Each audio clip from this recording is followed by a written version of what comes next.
अस्सलाम वालेकुम एवरीवन, मैं हूं मोहम्मद तलहा। आप लोग देख रहे हैं तलहा स्पेस एकेडमी। आज हम लोग बात करेंगे डेंसिटी के बारे में कि डेंसिटी क्या है। इस कॉन्सेप्ट को इंशाल्लाह पूरा समझने की कोशिश करेंगे। और दूसरा काम यह है कि डेंसिटी को नापने का क्या तरीक़ेकार है। तो जो दो तरीक़ेकार हैं डेंसिटी को नापने के लिए जो इस्तेमाल किए जाते हैं उनके बारे में डिस्कशन करेंगे। तो सबसे पहले इसकी डेफिनेशन समझते हैं कि व्हाट इज डेंसिटी। ये जो टर्म है डेंसिटी किसी भी सब्सटेंस की, इसको डिफाइन करते हैं mass of substance per unit volume. ये डेफिनेशन बहुत कॉमन है। स्टूडेंट जो है इस डेफिनेशन को बहुत ज्यादा याद करते हैं, बहुत ज्यादा रट लेते हैं। और मैं जब भी किसी स्टूडेंट से पूछता हूँ व्हाट इज डेंसिटी, बोलता है मास पर यूनिट वॉल्यूम, मास पर यूनिट वॉल्यूम। लेकिन जब कहता हूँ कि जरा थोड़ा सा एक्सप्लेन करो तो वहां पे बात थोड़ी समझ में नहीं आती। तो बहरहाल हम आज इसी बारे में बात करेंगे और मुकम्मल तौर पर कॉन्सेप्ट को समझ रहे हैं। देखो, बाय डेफिनेशन तो यही है, कितना उस ऑब्जेक्ट का मास है डिवाइड बाय कितना वॉल्यूम है। वो उसका डेंस होना बताता है कि उसके मॉलिक्यूल्स कितने करीब करीब हैं, मॉलिक्यूल्स कितने दूर दूर हैं। उस सब्सटेंस का मैटर करीब करीब है कि दूर दूर है। डेंसिटी से आपको ये जरूर पता लगता है कि जो भी ऑब्जेक्ट है उसके पार्टिकल्स कितने करीब करीब हैं या कितने दूर दूर है। ठीक है, अभी बात करते हैं। It is denoted by Greek letter rho. एक ग्रीक लेटर होता है रॉ, इस तरीके से बनता है, उससे इसको शो करते हैं। और बाकायदा कंप्यूटर के अंदर आपको ऐसा नजर आएगा जैसे कि स्क्रीन के ऊपर नजर आ रहा है। और लिखते हैं हम लोग आमतौर पे इस तरीके से और पढ़ते हैं इसको रॉ। रॉ पढ़ते हैं RHO रॉ। ठीक है जी। और फॉर्मूला डेफिनेशन के मुताबिक बड़ी आसानी से बनेगा। डेंसिटी बराबर होती है मास पर यूनिट वॉल्यूम। अगर आप किसी भी चीज की डेंसिटी मालूम करना चाहते हो तो आप उसके मास को डिवाइड करा दो उसके वॉल्यूम के साथ। और अगर सिंबल के साथ चलें तो सिंबल के साथ बनेगा rho is equal to M/V। M show करता है मास को और V शो करता है वॉल्यूम को। ठीक है, बट एक्चुअली में डेंसिटी है क्या, मास पर यूनिट वॉल्यूम का मतलब क्या है, इस बारे में थोड़ा सा आपने ज़हन डालना है। देखो, मिसाल के तौर पे अगर हमारे पास एक टैंक है, एक क्यूबिकल टैंक है हमारे पास, और उस टैंक की जो लंबाई है वो 1 मीटर है, उसकी चौड़ाई जो है वो भी 1 मीटर है, और उसकी ऊंचाई जो है वो भी बराबर है 1 मीटर के। ठीक है ना। एक क्यूब है हमारे पास, एक टैंक है, और उसकी लंबाई चौड़ाई ऊंचाई सब जो है वो 1 मीटर के बराबर है। अब आप एक बात बताइए, अगर मैं इस पूरे ऑब्जेक्ट को, इस पूरे टैंक को भर देता हूं पानी के साथ, तो बताओ इसमें कितने किलोग्राम पानी आएगा। मेरा सवाल यह है कि अगर इस टैंक को, जिसकी लेंथ 1 मीटर है, जिसकी ब्रेथ 1 मीटर है, जिसकी हाइट 1 मीटर है, मतलब कि उसका वॉल्यूम 1 मीटर क्यूब है, तो बताइए अगर मैं इस पूरे टैंक को पानी से भर दूं तो इसमें कितने किलोग्राम पानी आएगा। Any idea? ओके, सोचो सोचो सोचो, मैं बताता हूं। इस टैंक के अंदर टोटल 1000 किलोग्राम पानी आएगा। अब मुझे कैसे पता 1000 किलोग्राम पानी आएगा? क्योंकि पानी की डेंसिटी है 1000 मीटर क्यूब, किलोग्राम पर मीटर क्यूब। यानी कि अगर पानी का वॉल्यूम 1 मीटर क्यूब होता है तो उसका मास होता है 1000 किलोग्राम।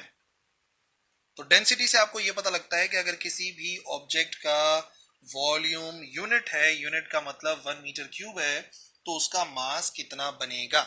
जैसे मिसाल के तौर पे अगर इसी टैंक के अंदर पानी के बजाय मैं एयर को फिल कर देता, ठीक है, नॉर्मल प्रेशर के ऊपर एयर को फिल कर देता, तो बताओ इतने बड़े टैंक में जिसकी लंबाई 1 मीटर है, चौड़ाई 1 मीटर है, ऊंचाई 1 मीटर है, तो बताओ कितनी गैस आएगी।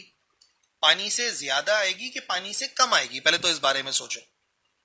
पानी से कम ही आनी चाहिए। क्यों पानी से कम आनी चाहिए? क्योंकि पानी के मॉलिक्यूल करीब करीब होते हैं, पार्टिकल्स करीब करीब होते हैं, उनमें ट्रेवल करना डिफिकल्ट होता है, और एयर के पार्टिकल्स एक दूसरे से दूर होते हैं। तो जितने पार्टिकल्स दूर होते हैं उतनी डेंसिटी कम होती है। इस बात को आपने ध्यान में रखना है। तो कितना होगा भाई, 1000 के बजाय 1000 किलोग्राम तो पानी है, याद रखिए इसमें तकरीबन 1.2 किलोग्राम एयर आएगी। तो देख लो कहाँ 1000 किलोग्राम है और कहाँ जो है वो 1.2 है। मुझे कैसे पता? मुझे ऐसे पता कि एयर की डेंसिटी है 1.2 किलोग्राम पर मीटर क्यूब। और जरा इस बारे में सोचो कि अगर इसको किसी सॉलिड चीज से भर दें तो बताओ कितने किलोग्राम चीज आएगी। मिसाल के तौर पे अगर हम इसको आयरन से भर दें तो बताओ कितना आयरन इसके अंदर आएगा मीटर क्यूब के अंदर। तो यकीनन एग्जैक्टली अगर आपको नहीं भी पता तो ये तो अंदाजा हो ही गया होगा कि सॉलिड के पार्टिकल लिक्विड से करीब करीब होते हैं, तो इसमें सॉलिड ज्यादा आ सकता है और उसकी डेंसिटी ज्यादा होती है। तो बेसिकली डेंसिटी का ताल्लुक है कि अगर हमारे पास किसी भी चीज का वॉल्यूम 1 मीटर क्यूब है तो उसका मास कितना होगा। अब एक और बात यहां पे समझाने वाली है। आप ये बताओ किसकी डेंसिटी ज्यादा है, कॉटन की डेंसिटी ज्यादा है कि आयरन की डेंसिटी ज्यादा है? कॉटन की डेंसिटी ज्यादा है आयरन की। अगर 1 मीटर क्यूब आयरन है और 1 मीटर क्यूब कॉटन है तो बताओ दोनों में से भारी कौन सा होगा? वॉल्यूम दोनों का बराबर है, 1 मीटर क्यूब तो बताओ मास किसका ज्यादा होगा? ऑब्वियसली जो कॉटन है वो ज्यादा जगह घेरती है, एक्चुअली वो हल्की होती है, उसकी डेंसिटी कम होती है। तो अगर सेम वॉल्यूम का कॉटन और आयरन है तो आयरन भारी होगा। इस बात को आपने याद रखना है। कुछ और मिसालें भी देखनी है डेंसिटी को समझने के लिए। मिसाल के तौर पे एक कॉर्क जो है खोखला सा, उसको हमने पानी के ऊपर डाला तो देखो पानी के बिल्कुल ऊपर तैर रहा है। क्यों? क्योंकि पानी की डेंसिटी ज्यादा है, इसकी डेंसिटी कम है। तो चीजें आमतौर पे डेंसिटी की वजह से अरेंज भी होती हैं ऊपर और नीचे। मिसाल के तौर पे ये कॉर्क की मिसाल हो गई कि कॉर्क पानी से हल्का है तो बिल्कुल ही ऊपर है। कॉर्क के अलावा अगर लकड़ी को देखें तो लकड़ी कुछ हद तक पानी में डूबती है और कुछ हद तक बाहर रहती है। क्यों? क्योंकि कॉर्क बिल्कुल ही हल्का सा होता है, इसकी डेंसिटी कम होती है, पार्टिकल दूर दूर होते हैं। लकड़ी के पार्टिकल कॉर्क के लिहाज से करीब करीब होते हैं, डेंसिटी ज्यादा होती है, तो इसमें पानी में ज्यादा डूबने की सलाहियत है। और अगर इससे भी कोई भारी चीज हो, मिसाल के तौर पर एल्यूमिनियम का कोई स्फेयर है, तो आप देख सकते हो कि वो पानी के अंदर चला गया। पानी के अंदर जाने का मतलब यह है कि इन तीनों के अंदर सबसे ज्यादा जो डेंसिटी है वो इसी की है, सबसे ज्यादा डेंसिटी इसकी है एल्यूमिनियम की। ठीक है। या फिर एक और मिसाल भी आप देख सकते हो प्रैक्टिकली। आप क्या करें कि एक फ्रेश वाटर है, बिल्कुल ताजा पानी है, उस ताजे पानी के अंदर आप अंडा डाल दें। अंडा क्या हो जाएगा? अंडा डूब जाएगा। उबला हुआ अंडा ना, तो वो क्या हो जाएगा? वो डूब जाएगा। क्यों? क्योंकि अगर देखा जाए तो पानी की डेंसिटी जो मैंने आपको बताई थी 1000 किलोग्राम पर मीटर क्यूब, वो कम है अंडे के लिहाज से, उबले हुए अंडे की ज्यादा होती है, 1000 से तो ऊपर ही होती है। ठीक है। लेकिन अगर इसी पानी की डेंसिटी को मैं कम कर दूं, ठीक है ना, अगर इस पानी की डेंसिटी को कम कर दूं तो कुछ फर्क पड़ेगा? नहीं। लेकिन अगर डेंसिटी को ज्यादा कर दूं तो क्या फर्क पड़ेगा? देखो अंडा ऊपर की तरफ आ जाएगा। सॉल्ट वाटर, यानी कि इसी में अगर मैं सॉल्ट मिला दूंगा ना तो ये बनेगा सॉल्ट वाटर। सॉल्ट वाटर की डेंसिटी ज्यादा होती है और इस वजह से आप देखोगे कि अंडा ऊपर आ जाएगा सीधा सीधा, जो इस बात को जाहिर कर रहा है कि अब पानी की डेंसिटी ज्यादा है तो वो नीचे चला गया, अंडे की डेंसिटी कम हो गई तो वो ऊपर की तरफ चला गया। अच्छा, इससे मुझे एक बड़ी जबरदस्त बात याद आई, वीडियो के आखिर में बताऊंगा, आखिर तक देखना। फिर एक बड़ी इंटरेस्टिंग बात बताता हूँ। ठीक है जी। तो डेंसिटी एक करेक्टरिस्टिक प्रॉपर्टी है किसी प्योर सब्सटेंस की। याद रखो वो सब्सटेंस पे डिपेंड करती है, उसके मास पे डिपेंड नहीं करती। क्या मतलब? ऑब्जेक्ट जो कि किसी पर्टिकुलर प्योर सब्सटेंस के बनते हैं, जैसे कि गोल्ड के, तो गोल्ड का चाहे साइज कोई भी हो, गोल्ड का मास कुछ भी हो, लेकिन उसकी डेंसिटी सेम रहती है। याद रखो चीजों के मास बढ़ाने से उनकी डेंसिटी नहीं बढ़ेगी। अगर आप ये सोच रहे हो कि मास ऊपर है तो मास को बढ़ाने से डेंसिटी बढ़नी चाहिए, लेकिन आप एक बात भी तो सोचो, जब आप मास बढ़ाओगे किसी भी चीज का तो उसका वॉल्यूम भी बढ़ जाएगा, वो ज्यादा जगह घेरना शुरू कर देगा। तो याद रखिएगा डेंसिटी पे कोई फर्क नहीं पड़ता। डेंसिटी हमेशा हमेशा किसी प्योर सब्सटेंस के लिए क्या रहती है? कांस्टेंट रहती है। गोल्ड की जो डेंसिटी है वो हमेशा वही रहेगी जो कि गोल्ड की होती है, सिल्वर की वही रहेगी जो कि सिल्वर की होती है। ओके जी, ये अहम पॉइंट था याद करने वाला। अब कैसे मेजर करें? तो डेंसिटी का यूनिट होता है किलोग्राम पर मीटर क्यूब। ऑलरेडी मैंने यहाँ पे यूज भी करवाया। और ये जो मीटर क्यूब है इसको ऊपर की तरफ लेके जाएंगे तो किलोग्राम मीटर माइनस क्यूब हो जाएगी पावर। तो ज्यादातर तो किलोग्राम पर मीटर क्यूब होता है, बट समटाइम्स जो डेंसिटी होती है उसको हम जो है ग्राम पर सेंटीमीटर क्यूब में भी मेजर कर सकते हैं। तो ऐसी सूरत के अंदर मास को नापा जा रहा होगा ग्राम में और वॉल्यूम को नापा जा रहा होगा सेंटीमीटर क्यूब में। इस वजह से ग्राम पर सेंटीमीटर क्यूब बन गया। ओके जी। ना यूनिट भी पता लग गया। अब मेजरिंग द डेंसिटी की बात करनी है कि डेंसिटी को नापे कैसे। डेंसिटी का कॉन्सेप्ट तो आई होप समझ में आ गया होगा। अब उसको नापने के जो दो तरीके हैं उनको हमें देखना है। There are two methods to find the density. सबसे पहले मास मालूम करो, वॉल्यूम मालूम करो और फॉर्मूले को यूज करो। देखो डेंसिटी का फॉर्मूला क्या है? डेंसिटी का फॉर्मूला है मास पर यूनिट वॉल्यूम। मास किसी चीज का कैसे मेजर करते हैं? याद रखो किसी भी चीज का मास मेजर करने के लिए हम ऑलरेडी कवर कर चुके हैं कि उसको या तो हम फिजिकल बैलेंस से कवर फाइंड करते हैं या फिजिकल नहीं तो इलेक्ट्रॉनिक बैलेंस से फाइंड कर लेते हैं। तो इलेक्ट्रॉनिक बैलेंस या फिजिकल बैलेंस के जरिए हम क्या मालूम करेंगे, हम मालूम करेंगे उसका मास। फिर उस चीज का वॉल्यूम कैसे निकालें, तो वॉल्यूम नापने के 3 तरीके वॉल्यूम वाले लेक्चर के अंदर अपलोडेड है, आपको इंशाल्लाह मिल जाएगा ढूंढने के साथ कि वॉल्यूम को कैसे नापा जाता है। इंग्लिश के अंदर लिखो, मेरे चैनल के ऊपर मिल जाएगा। तो वॉल्यूम को नापने के जितने भी तरीके हैं, चाहे आप उसको मेजरिंग सिलेंडर से कर लो, चलो मेजरिंग सिलेंडर से किया, या आपने उसको फॉर्मूले से मेजर कर लिया, जैसे भी मेजर करोगे इन दोनों चीजों से अलग अलग मास कैलकुलेट हो जाएगा और वॉल्यूम कैलकुलेट हो जाएगा। जैसे ही दोनों चीजें कैलकुलेट हो जाएंगी तो हम यहाँ पे वैल्यू पुट करेंगे और हमारे पास आंसर आ जाएगा उस चीज की डेंसिटी का, तो इजीली हमें पता लग जाएगा। मिसाल के तौर पे हमें कुछ अमाउंट ऑफ सब्सटेंस मिला, पानी मिसाल के तौर पे, पानी की मिसाल कर लेते हैं। पानी जो है वो हमें मिला 2000 किलोग्राम और हमें पता चला कि उसका वॉल्यूम कितना है, वॉल्यूम है 2 मीटर क्यूब।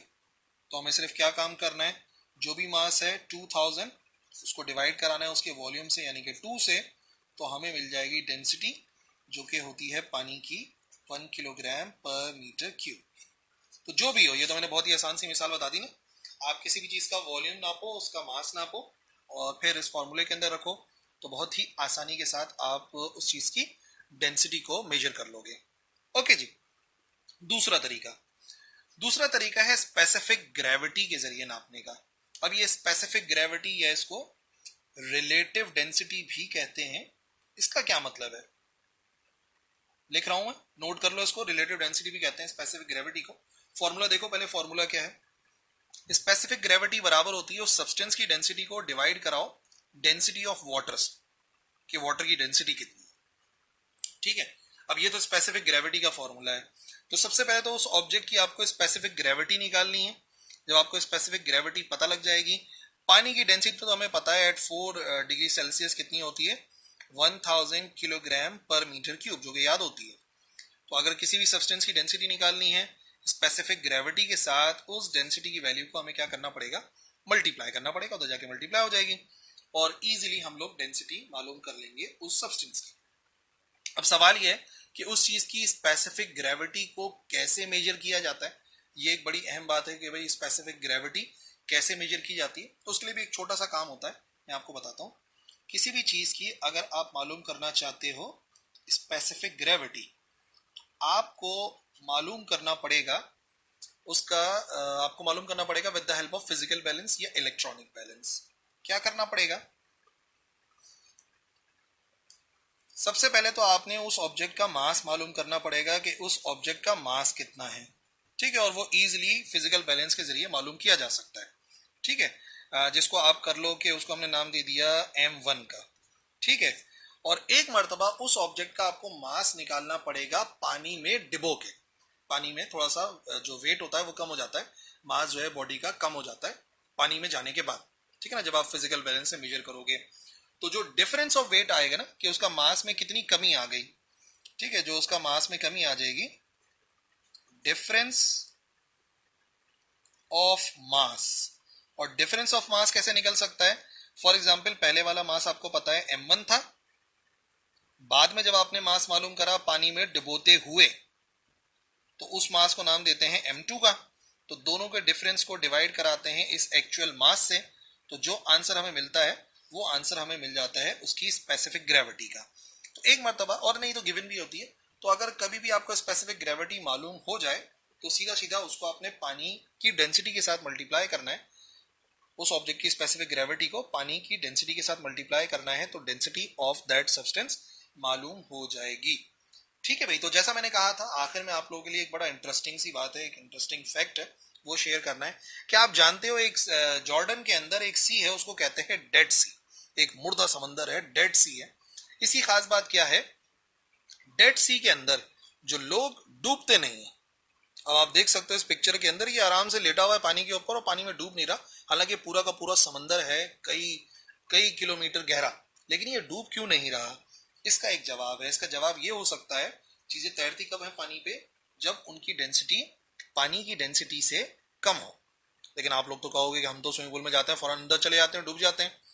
तो डेड सी के पानी की एक खास बात है जिसकी वजह से उसकी डेंसिटी ज्यादा है हमारी डेंसिटी के लिहाज से। इस वजह से हम डूब नहीं पाते। क्या है ये जो डेड सी है, बेसिकली इसका जो पानी है वो बहुत ज्यादा सॉल्टी है, उसमें बहुत ज्यादा नमक मिला हुआ है। और एक ऑलरेडी तजर्बा मैं आपको अंडे वाला बता चुका हूँ कि जिसके अंदर पानी के अंदर अगर हम सॉल्ट मिलाते हैं तो उसकी डेंसिटी बढ़ जाती है। तो ये पानी निहायत ही सॉल्टी है, इतना सॉल्टी है कि इसकी डेंसिटी नमक की वजह से बहुत ज्यादा हो गई है। और जब इसकी डेंसिटी ज्यादा हो गई है तो हमारी डेंसिटी से ज्यादा हो गई समझ लो इंसान की, तो इंसान इसमें डूबता नहीं है बल्कि तैरता रहता है। तो है ना बड़े इंटरेस्टिंग सी बात, डेंसिटी कितनी जगहों पर हमें डेली रूटीन के अंदर काम में आ रही होती है या नेचर के अंदर नजर आती है। आई होप आपको ये लेक्चर फायदेमंद रहा होगा आपके लिए और इंशाल्लाह कोई कंफ्यूजन नहीं होगी। That's all for this lecture. Allah Hafiz.